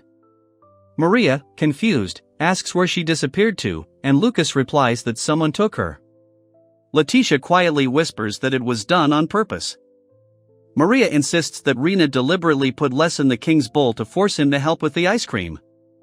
At that moment, someone noisily places another bowl of carriage on the table. A young man with dark hair smiles confidently, and a girl with a flower-shaped hair clip looks at him attentively, silently wondering how he will surprise her next. Rena angrily demands that someone get down to business already, and Lucas, frowning, watches her, wondering what has been happening to him lately. Soon another girl angrily declares that everyone is disturbing her in the middle of a busy afternoon, while a focused young man stands nearby, calmly listening to her. Rena sternly reprimands the assembled group for blocking the passage, while the others make the excuse that Mr. Rick and his subordinates are too scared to return to work before lunch. Then he says that all this is just a nuisance and creates confusion. Rena gasps quietly behind him, surprised by his unexpected candor. She begins to feel slightly dizzy, and regrets having said too much. The others, including Rick, look on in amazement and alarm, unsure how to help her. The girl realizes with alarm that she said too much to the Emperor. He silently calls her a nuisance, partially covering his face with a glove, concealing his emotions with a cool reserve. Rena clutches her head in despair, repeating that it's all over. The two maids apologize, saying they couldn't help her even if they wanted to, leaving her completely distraught. The guy chuckles awkwardly to himself, and the girl asks, confused, what's going on? He covers his face with his hand, embarrassed, and she hesitates, hesitating to continue the conversation. Lucas laughs quietly, finding the whole thing funny, while Maria looks at him in surprise, wondering if he actually just laughed. He then explains to Maria that in this country, disrespect for the emperor is punishable by death, comparing this to the order of his world and wondering whether Rina is guided by courage or recklessness. Lucas gently strokes Maria's head and warns her that some people here are very impulsive, advising her to be more careful in her words and actions. He notices the girl's surprised reaction when she admits that she almost fainted from Emperor Felix's unexpected soft laughter. Lucas chides Alfred for only pretending to scold Rina and then hastily running away. Rina lowers her eyes in embarrassment, while Alfred watches her from afar with a slight smile. Lucas playfully accuses him of simply finding an excuse to leave. Alfred reacts with mild irritation, and Letitia remains silent, watching as Celeste suggests they make ice cream. A cheerful girl addresses the king with a request, trying to speak politely, while a dark-haired man standing behind him looks displeased, hiding his emotions behind a calm mask. Rina joyfully celebrates her victory in the second round of her verbal duel with Felix, while the emperor watches silently, not hiding his annoyance. Rina urges everyone to finish quickly, and Lucas looks ahead with anticipation, dreaming of ice cream. Meanwhile, Maria notices something strange and says thoughtfully, Someone assures His Majesty that everything is going well, continuing to stir the contents of the pan, from which the aroma of steam rises. Lucas ponders what to do next, even though he's just praised someone for their diligence. Alfred, Maria, and the others gather around the boiling pot, watching the process tensely. Lucas asks how long it will take, and Maria replies that you need to stir until the cream thickens. Celeste admits she's not sure about the time frame, as she's never done anything like this with magic. Lucas cheerfully encourages everyone, switching his baton to his other hand, while Alfred admits he's incapable of such agile movements. Letitia advises him to simply stir the circle without being pretentious. Tensions rise and one of the girls asks Rina to use magic, but she sheepishly admits that her abilities are almost zero, despite her reputation as the greatest sage in the country. Letizia angrily calls whoever brought the emperor an idiot, since they promised someone more powerful. Alfred coldly replies that they're only getting in the way, and Maria sighs and asks everyone to hurry. Lucas sharply remarks that the emperor arrived before his older brother and chides the prime minister for disrupting the work. The prime minister responds with a hesitant yes, looking down. Rina tensely explains that she's come to report on the man who escaped with the emperor. One of the soldiers asks, perplexed, what's going on, sensing the growing tension. Maria energetically takes the initiative into her own hands and instructs the others to take care of dinner, assuring them that everything will be ready soon and asking for a little patience. Letitia calmly instructs Felix to stir the mixture slowly with a wooden spatula, while ordering Mr. Eibel and Mr. Tal to bring the cylindrical container and Schuzel to continue to cool the mixture carefully. Alfred grumbles, complaining of hunger, and immediately becomes the butt of ridicule from those around him. Outside the window, a man ironically tells a woman it's a shame she was born a girl, to which she responds with a polite smile. Rina cheerfully announces that she will be there soon, while those standing nearby are surprised why the king and the others have gathered together, suspecting that it is all about the mysterious cauldron around which they are crowding. The man politely interrupts the conversation, inquiring about the outcome, while the girl with the flower-shaped hair clip listens attentively, and the man standing nearby watches silently, without interfering. She opens her eyes wide, amazed by the taste, and thinks to herself that what she just tasted was incredibly delicious. The girl with the ribbon enthusiastically praises the freshest farm-made ice cream, claiming it's thicker and smoother than anything she's ever tried. The guy happily agrees, calling it perfect. Rina excitedly suggests that everyone have lunch, to which Lucas asks doubtfully, and Maria confidently says that she will take responsibility, despite his concerns about the tasting. The girl enthusiastically asks for carriage, the guy happily supports, and the other participant wonders whether he should stop cooking after such statements. The girl thanks everyone for their help and agrees to leave the tasting to Rina, then someone asks if Mr. Rick and the others can try it. The crowd responds with a roar of approval. Rina enthusiastically praises the clear and aromatic broth, and the man proudly says that he prepared it strictly according to the instructions, inviting her to try more. Rina happily remarks that the carriage turned out amazing, but the other girl immediately declares there won't be any more. The guy asks Rina to wait while she finishes her piece. The chef thanks everyone for their wait and announces that the dessert is ice cream garnished with cucumber berries. The girl admires the elegant presentation of the dessert, while the man next to her doubts whether it is even possible to eat such beauty. Rina suggests making carriage and cheese chips to go with the alcohol, as Felix doesn't like sweets. The man in black thanks her, and the others watch the scene with a slight smile. Alfred enthusiastically praises Rina's dessert, urging her to eat it quickly before it melts. Lucas reminds Eibel that they need to get back to work and calmly leaves. Rina happily remarks that the dessert is cold, sweet, and surprisingly delicious. Then her companion curiously asks if the black berries are actually cuckoo berries. Letitia tastes the jam and notes a pleasant combination of sweetness and a hint of tartness. Alfred explains that the black sauce is made from cucumber berries, and the others begin discussing the cooking process with sugar. Rina smiles, noting that the cold delicacy is simply amazing, and her interlocutor again clarifies what kind of dark berries decorate the dish.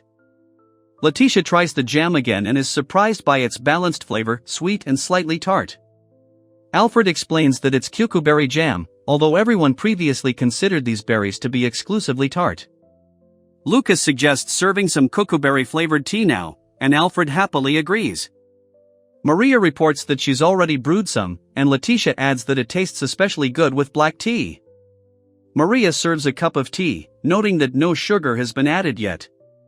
Alfred takes a graceful sip, noting the faint apple aroma, and Letitia smiles, saying that the smell is truly wonderful. He notices that the scent is even better than before, and she blushes shyly, surprised by such an attentive compliment. The girl with the 2 ponytails offers to cook something for dinner, to which the smiling woman agrees. Then the third participant grinningly remarks that these brother and sister are a real test of patience. Rina looks at her hand and, with a tired sigh, complains about the hard work and the weight loss.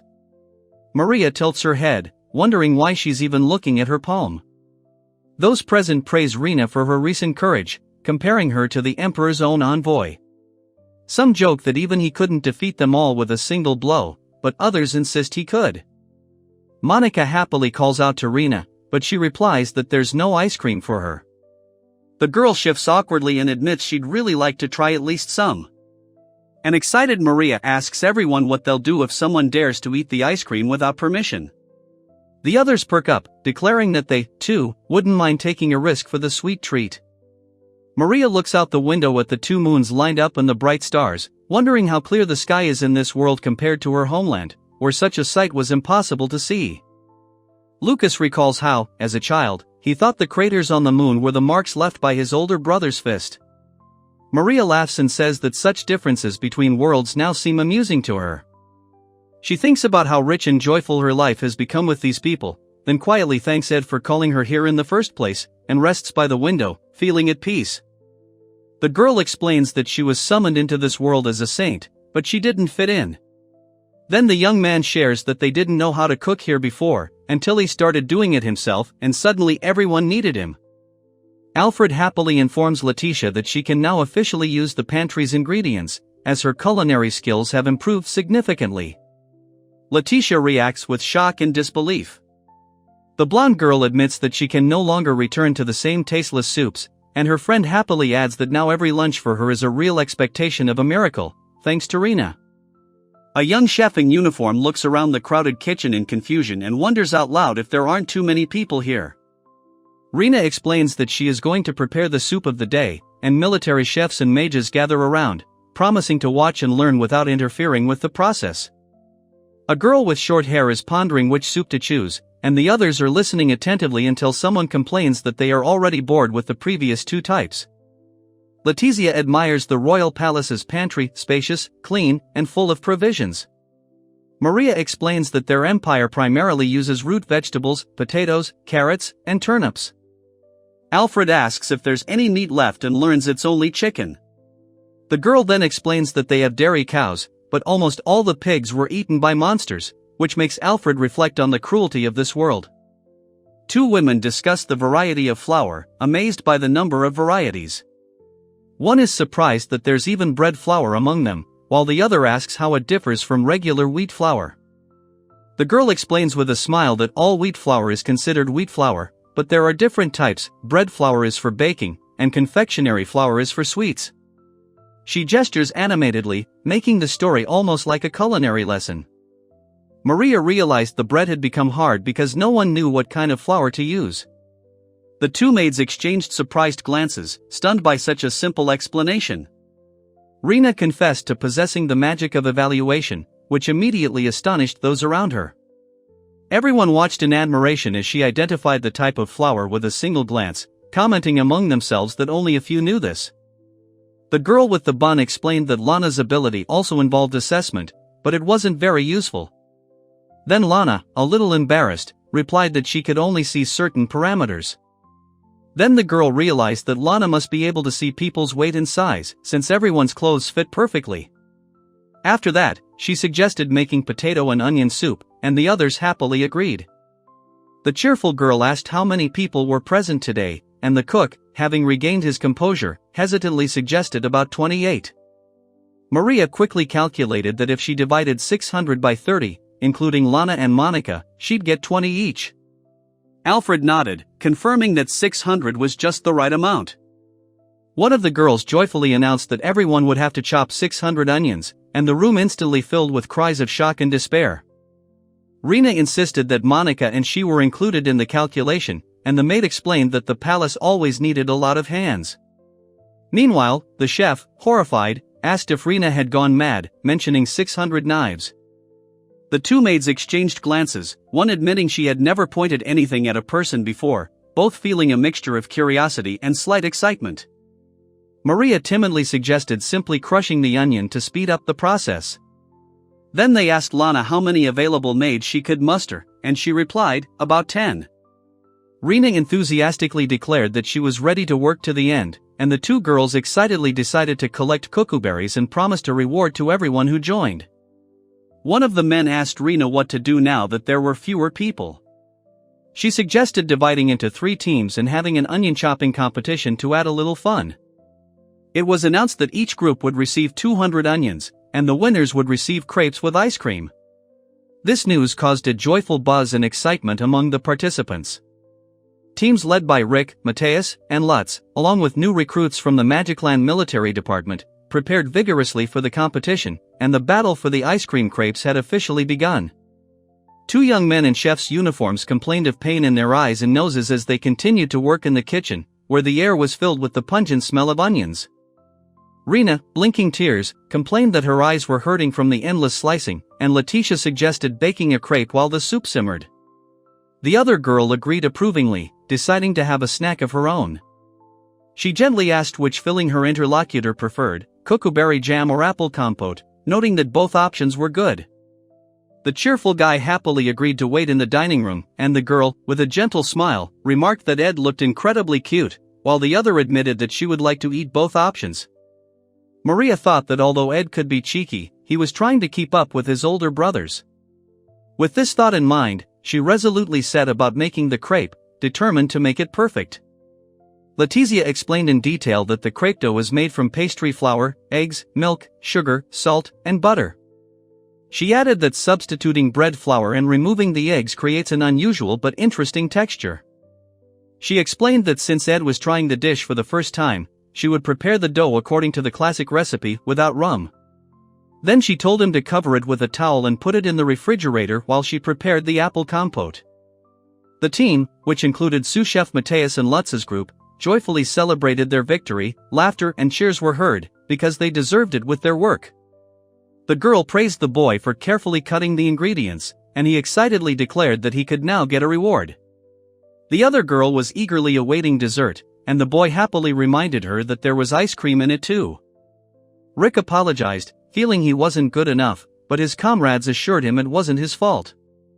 Meanwhile, the others joyfully celebrated behind them, filling the kitchen with noise and merriment. Maria cleared her throat uncertainly and announced that the losers would be punished, although she hesitated to say what kind, which aroused the curiosity of everyone present. With a smile, she explained to the cooks that they needed to simmer the onions over low heat until golden brown, carefully watching to ensure they didn't burn and retain their aroma. The cooks discussed the duration of the task, deciding that 600 onions would take between an hour and 2. One girl apologized apologetically, but cheerfully urged everyone not to give up. Maria cheerfully apologized for the delay and announced that the crepe was ready. Ed enthusiastically praised the dish, saying it looked delicious and gratefully wished him bon appetit. The girl asked the others to leave the room, admitting she felt awkward eating in front of everyone. The chef told the others to get back to work, as the winners' prizes were already prepared. A crepe with milk ice cream, apple compote, and cocoberry jam appeared on the table. The short-haired girl exclaimed with delight that it was incredibly delicious. Maria happily offered crepes and compote, explaining that sour apples become sweet and tender after cooking. Letizia nodded and promised to take some to His Highness Schuzel. The young chef happily remarked that the ice cream was delicious and wondered if cocoberries had always been this sweet. Someone then expressed surprise that everyone had already started eating without waiting for the signal. The maids anxiously asked where their portion of the reward was. One of them sheepishly admitted she'd forgotten, another cried out in despair, and the young man promised to quickly prepare dessert for them too. Maria confirmed that they had picked both red and black cucaberries, discussing this with Letitia, who stood with her hands on her chest. The others admired the bountiful harvest laid out on the table. Maria enthusiastically noted that the crepe dough was soft on the outside and yet held its shape, allowing her to eat it with her hands. Letizia happily shared her enthusiasm, smiling. Maria carefully sampled the crepe, noting its melting texture and the pleasant combination of sweet and tart flavors. Another girl admired how cute and convenient the rolled crepes looked. Rena delightedly recognized the cuckooberry, while Maria and Letitia discussed how surprisingly sweet the berries, thought to be bird food, were. Lucas chuckled to himself, noting the girls' universal love of sweets. The chef inquired if the onions were cooked through enough and praised the team for their diligence when they turned off the stove. Someone noted that the volume had shrunk considerably and wondered what to do with it now. The girl confidently ordered the potatoes peeled, explaining that half would be added to the chicken broth for the onion soup, and the other half to the potage. The two cooks exchanged glances, feeling a slight sense of unease. Letitia enthusiastically suggested starting with 300 potatoes, and everyone agreed approvingly, while Alfred nervously noted the enormous amount of work involved when the soup preparations finally began. Two of the maids awkwardly admitted that they were not idle at all when the third, standing behind the counter with a confident air, sternly asked what they were doing. Maria looked at her in surprise and asked if Rena was cooking up something new.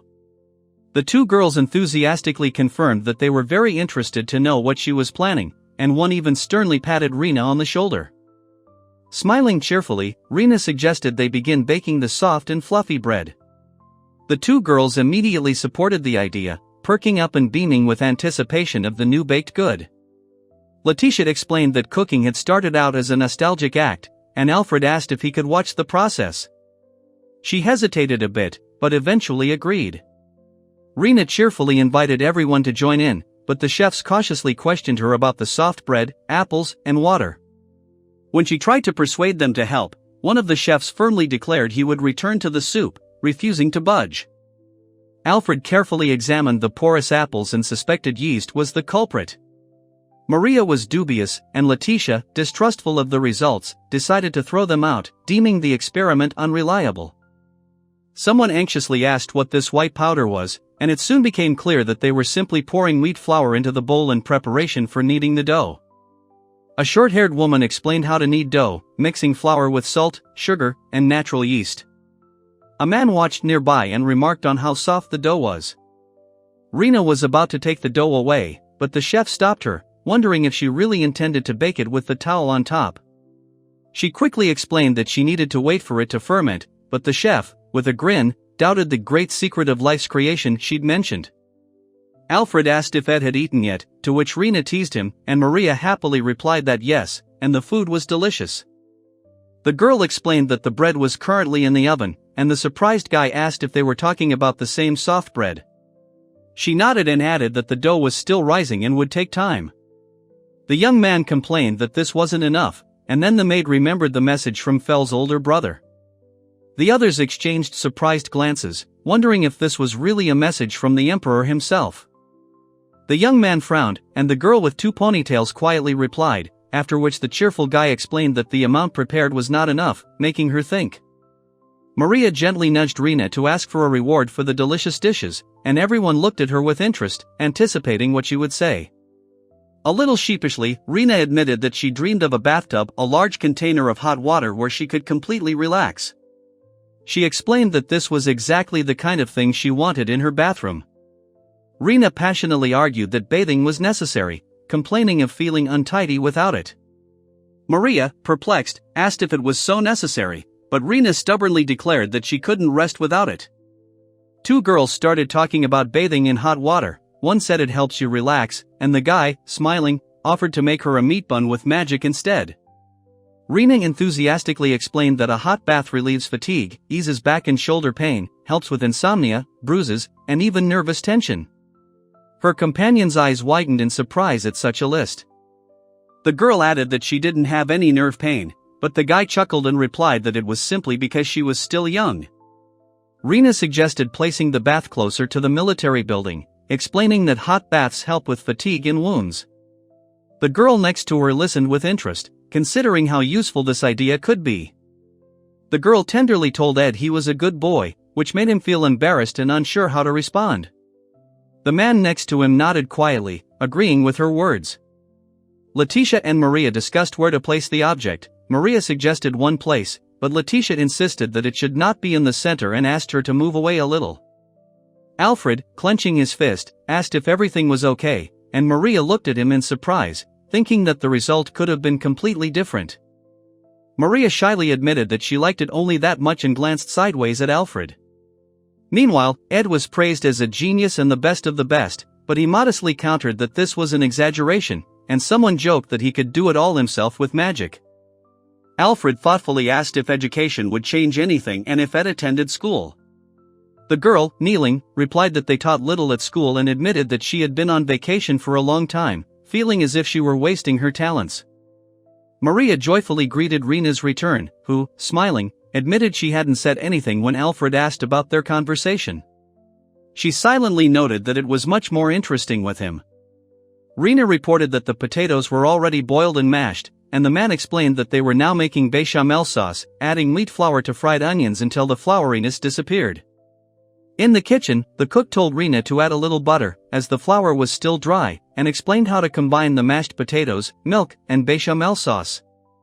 Nearby, someone was frying vegetables in another pan. When the soup was ready, Rina was sincerely praised for her efforts. The man added that the potatoes in this recipe could be substituted with other vegetables, if desired. The chef in the tall hat told Rina that while they were doing their jobs, they were simultaneously mastering a new cuisine. She remarked to herself how talented Mr. Rick and his assistants were. The chef asked Rina where the bread was, and she awkwardly admitted she'd forgotten about it. A girl nearby thought Mr. Rick looked rather cute for his age, and he sheepishly thanked her for her words. Maria explained how to divide the dough into 6 parts after kneading, and Alfred watched in amazement as the dough rose and trembled slightly from fermentation. Maria encouraged Ed to wash his hands and knead his bread, and he happily complied. Alfred, watching her hand movements closely, wanted to try too. Rina noted with delight how soft the dough had become, and the cook watched her with slight alarm, noting the unusual elasticity of the mixture. Rina happily asked how soon the dough would be baked, but Maria, with an apologetic smile, explained that it needed a second fermentation. She showed her how to roll the dough pieces and carefully place them on a baking sheet. Letitia, a little nervously, served the freshly baked bread and invited everyone to try it, despite its heat. Another girl hesitantly asked if it was safe to eat, showing concern. Ed noticed they were being looked at with curiosity, but he hesitated and was reprimanded. He was told to behave like a prince. Someone suggested he butter his bread first. Rina happily handed the fresh bread to Lucas, who agreed with a warm smile that there was nothing better than the aroma and taste of freshly baked bread. Maria handed the bun to Alfred, and he noted with pleasure the softness, crunch, and airiness, suddenly understanding why she had asked him about the taste. Lucas admired the golden crust and tender, butter-soaked center, then admitted with a sigh that he had been eating rocks all this time without even realizing what real bread was. Rina enthusiastically handed the bread to Alfred, promising to make it the most delicious he'd ever tasted. He raised his eyebrows in surprise, not expecting such decisiveness from her. Then she loudly declared that she wanted to taste the best bread in the world. Hearing this, the others also perked up and vied with each other to try it with her. Letitia slammed her palms down on the table, decisively declaring it was time to act. Maria sighed, deciding it was to be expected, since everyone was helping with the baking, and she, hungry, was yearning for just a bite. Letizia excitedly announced the grand prize, for the one you want to let taste the best bread. The crowd around her reacted with curiosity and mild surprise. Maria, holding the box in her hands, explained the rules. Everyone had to write the name of the person they wanted to let try it on the sheet of paper provided, and then insert the paper inside. Everyone got ready to vote. The three chefs began animatedly discussing who deserved to try the dish, noting that if they were allowed to choose, they would all do so. Two maids stood nearby, watching with smiles. A girl in a maid's uniform thoughtfully asked who would get the best bread, while it was explained that if someone wrote their own name, their vote would be cancelled, to avoid arguments and maintain order. A plate of toast topped with cheese and bacon was displayed on the table. Someone exclaimed enthusiastically that this was the best bread. After the freshly baked bread was cut into 5 pieces and the bacon into small slices, the guy tried to guess the filling. The girl, smiling, confirmed that it was indeed bacon. Then they showed the process. Slices of bread were covered with cheese, bacon was placed on top and baked in the oven until the melted cheese became golden and gooey. Letitia suggested not waiting for the others and starting eating while the cheese was still fresh. Alfred nodded approvingly and thanked her for the food, beginning his meal. The girl with the eye patch tried a slice of pizza and, squinting with pleasure, praised the taste. Her friend watched with a kind smile. Rena was gorging on a gooey cheese pizza while someone urged her to hurry, telling her the voting was over. Another participant remarked on her remarkable fortitude. 2 people enjoyed the dish, one admired the soft bread and aromatic bacon, the other was amazed at how tender the cheese was and how easy it was to bite off the rind. Maria happily congratulated Rick and Mateus, deciding they probably had similar ideas. Meanwhile, the 2 chefs reluctantly debated whether, if they had to choose, it should be the head chef or the sous chef. The girl cried out in despair that no one had voted for her, even though she was the one who wanted to try it the most. She begged Rena to cook something, and someone thoughtfully remembered Anna and the other contestants. Maria shouted at Rena in irritation, who winced and said she hadn't intended to cook anything. Looking at her, Maria felt she had completely lost her friend's understanding. Later, Maria ate the dish with obvious pleasure, while Rick, standing nearby, looked on sadly, thinking that, despite the joy, it was now Lana who was enjoying the taste that he wanted to share. Maria brought Rick a plate of potage, and he felt a warm comfort in its soft sweetness. Rena, meanwhile, was surprised to learn that Rick and Lana were married, and thoughtfully imagined what it would be like to have a kindred spirit by her side. Lucas sipped his blueberry tea calmly, noticing the subtlety it imparted to the drink. Maria smiled, noting how naturally he now ate breakfast in her room, and he replied that he'd already gotten used to this morning habit. Alfred yawned, saying he'd skipped breakfast specifically so he could eat with the others. Letitia then asked Ed if he preferred blueberries or apples, and Rena silently noted how unbearably sweet he looked at that moment. The girl suggested making baked apples next time, since he liked the apple compote. Ed admitted he didn't like apples, but the compote was delicious, causing her to notice he looked slightly embarrassed. The short-haired girl perked up when she heard about baked apples, while the 2 friends standing behind her looked at each other, not quite understanding what the excitement was all about. Rena enthusiastically explained the process, mashing apples with butter and sugar before baking. Letitia, smiling, suggested a more elegant way to express it, which drew a burst of laughter from the entire group. The pink-haired girl chided the gray-haired guy for using too many titles in his description of the dish, and the blonde calmly pointed out that it wasn't just a matter of words. The red-haired friend chuckled, watching them. Rena ate quietly while the others discussed her behavior. Someone remarked that she'd recently been reprimanded by Lana, while another said in surprise that he hadn't expected her to behave like that. Then Rena solemnly announced that she was about to begin creating that majestic baked apple, curtsying gracefully. The others watched her performance in amazement. The girl ordered sugar and butter to be added to the gorgeous, sparkling bowl, prompting a few chuckles from the two chefs watching from the sidelines. Maria, with exaggerated politeness, announced that the delightful apple needed to be carefully core-drained and filled with magnificent sugar and glorious butter. The two men could hardly contain their smiles. One of the participants theatrically apologized to the apples for filling their bellies with sugar and butter, while another asked in confusion why there was any need to apologize at all. Rina cheerfully addressed the oven, asking it to allow 20 minutes to bake, which made Lucas laugh and wonder who they were being so polite to. Rina cheerfully explained that the cooking method was very simple, but the two chefs in their hats wearily admitted that nothing of what was explained stuck in their heads. After baking, Rina, Maria and Letizia happily praised the taste and ease of preparation of the majestic baked apple, exchanging satisfied glances. Rina then admitted with a grin that she wasn't going to eat it, prompting general laughter. One of the chefs remarked that it was amazing to be able to make something you don't like so easily. Soon, a discussion began about what delicacy to prepare for His Highness Shouzel, recalling his sweet tooth. One of the girls thoughtfully held a baked apple in her hands, pondering the idea. Maria was scolded for her forgetfulness. She quickly apologized, and Alfred and another man jokingly noted that they now smelled the same of sweets, causing the girl to be surprised. She sighed and decided to make something crispy for His Majesty Felix. He enthusiastically supported the idea and suggested making carriage. Letitia reluctantly agreed, while Maria happily declared she wanted to try it too. The kitchen filled with cheers, but Letitia warned that it could cause rapid weight gain. The girl with the bow explained that baked apples are prepared with a lot of butter and sugar, and carriage is fried in a lot of oil, so the consequences would be obvious: extra pounds.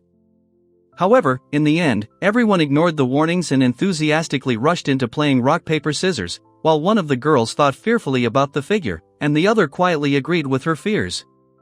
Rina grinned wryly, pondering how to recruit more allies to her cause.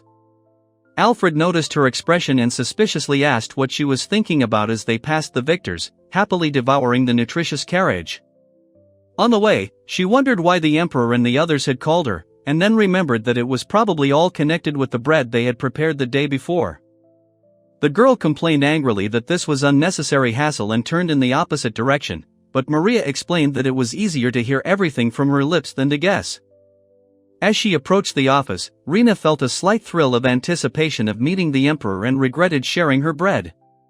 The blonde man complimented her with a kind smile, but she quickly denied having said a word. Lucas sternly noted that someone was very late, and two people present awkwardly admitted that they had simply forgotten to warn her, exchanging worried glances. Then Lucas informed Letizia and Maria that His Majesty Felix and the others had been waiting for a long time. Letizia's heart sank, deciding that this moment of silence was frighteningly tense. The dark-haired man noticed that the delay was quite long, and behind him stood a blonde man with a soft smile, surrounded by the rich furnishings of the room, decorated with carved furniture. Alfred apologized for his oversight, explaining that April had forgotten to give him a message. Lucas, sitting with unwavering calm, listened attentively, while Rina fidgeted nervously, fearing that their conversation had been overheard. Lucas suddenly asked if she'd changed her mind about getting a cat. Rina calmly replied that she had allergies and needed to be careful handling a pet, and Alfred politely suggested they sit down and rest. The girl looked around and noted that there were no portraits, paintings, or flowers in the room, only austere desks, likely belonging to Mr. Abel. Everything looked understated, without unnecessary embellishments. They settled into the Emperor's study. One remarked on its coziness, another told them to stop looking at the details, and a third thought the rare opportunity to be there seemed almost peaceful without the ruler himself. Rina was reprimanded for her careless words, and she quickly apologized. One of the men added with a stern expression that without their presence, everything would have been different. Then the girl timidly asked if Mr. Abel could sit down too. The dark-haired man chuckled and said she was the only woman who looked at him and sighed. At that moment, the maid apologized for sitting next to a young man named Shouzel. The girl awkwardly apologized for being late, and the dark-haired man responded calmly. Another remarked that perhaps the only reason the others weren't sighing was because they had to deal with the demon lord. At that moment, the man turned sternly to Rina, who lowered her head guiltily. The dark-haired man cautiously expressed hope that the dish served would be to everyone's taste. The fair-haired woman looked at him in surprise and quietly uttered a short "oh."